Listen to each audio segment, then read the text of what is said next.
Баршаңызға қайырлы күн. Бүгін 24 апрель. 24 апрель мен антиплагиаттан өттім. Дипломды 4 түн бойы ұйықтамай. Оның арасында әрине 10 сағат ұйықтадым. Бірақ ұйықтамай нағыз үлкен фокуспен жаздым. Бұл 4 күн өте мен үшін өте мықты болды. Не үшін 4 күн? Өйткені оған дейінгі 4 рет жазыппын дипломды. Оның барлығы қате болып шықты. Өйткені мен ол жерде ешқандай нәрсе ұсынған жоқпын.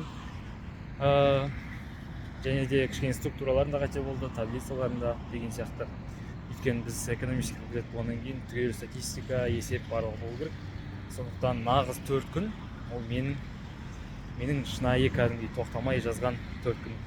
24 сағат кәдімгідей тоқтамай тамақ ішуге тек қана жұмыртқаны ғана немесе бургерді сатып ала салып қана жеп отырдым. Қалған уақыттарда барлығы үздіксіз жазумен жалғасқан болады. Бүгін 95 алдым, 95%, яғни оригинальность шықты. 5% взаимствование, қалғандары шүкір барлығы жақсы. Жасанды интеллект ешқандай болған жоқ.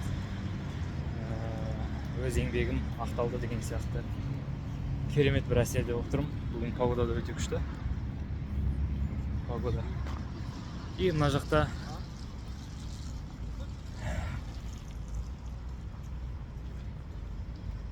енді эмоциялар бір түрлі, өйткені 4 күн ұйықтаған жоқпын. 4 күн. Әдейі түрімді түсіріп алайын деп тұрмын. Научный адамдар лабораторияда жүретіндей сияқты шашым тікірейіп кеткен. Бірақ әйтеуір өз дегеніме жеттім.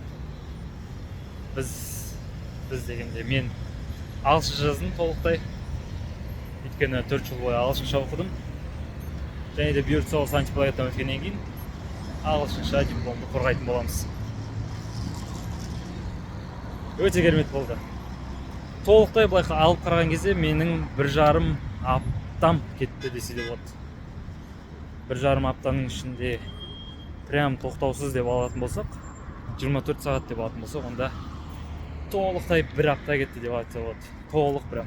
Если тоқтамай 24/7 айналысатын болсам. Әрбір өтір нүктесіне қарадым.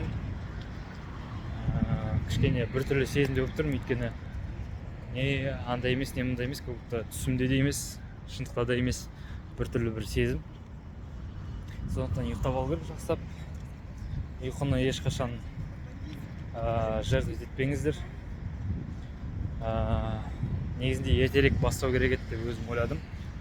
Бастаудың үстінде, сол дипломканы жазып отқан үстінде, мен сол дипломкаға қатты кірісіп кеттім. Толықтай стратегияларды да, есептерді де, барлық керемет выгодаларды да жазып бердім. Экономический. Шынымен ақ қолданысқа ие болатындай әлеуметтік желілерге арналған менде тақырып болады. Қалай адамдардың поведениесіне влиять етуге болады. Сондай керемет тақырыпты алдым, өзіме ұнады. Мәссаған ертерек бастағанда вообще мықтырақ жазар едім деп ойланып қалдым. Бірақ осының өзіне де шүкір. Ең бастысы шыдадым. Өзімнің лимитімді де көрдім.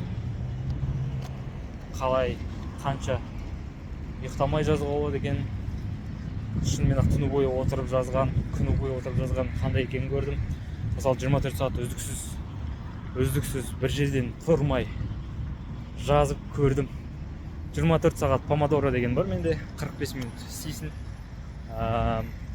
5 минут демаласың деген сияқты. Сондайдың 26-сы болғаннан кейін мен где-то 3 сағатқа ма или 1 сағатқа ма ұйықтадым. Одан кейін екінші помодорны аштым дипломға ұйықтағаннан кейінгі. И сөйтіп, короче, мелочтар көп. Бірақ в целом осы сәтті түсіргім келді да, мен өз түрімді. В принципе, қатты бір өзгеріс байқалмай тұрма, или мен қазір өзім байқалмай тұрмын ба? Көзім кішкене кеткен.